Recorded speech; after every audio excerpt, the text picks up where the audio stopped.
அது எல்லாமே ஒரே வீடியோவில் கொடுத்தோம் அப்படின்னா ரொம்ப லென்த்தியாக இருக்கும் இல்லையா? அதனால் பார்ட் 1 பார்ட் 2 மாதிரி கொடுக்கலான் இருக்கேன்.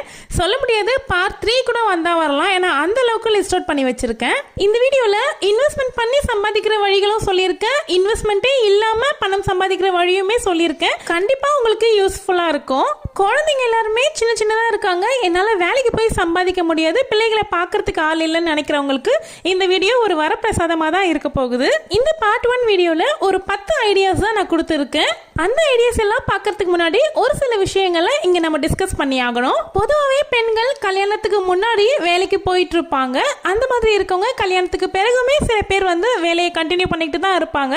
ஆனால் ஒரு குழந்தைன்னு ஆனதுக்கு அப்புறமா நிச்சயமா அவங்களால வேலையை கண்டினியூ பண்ண முடியாது.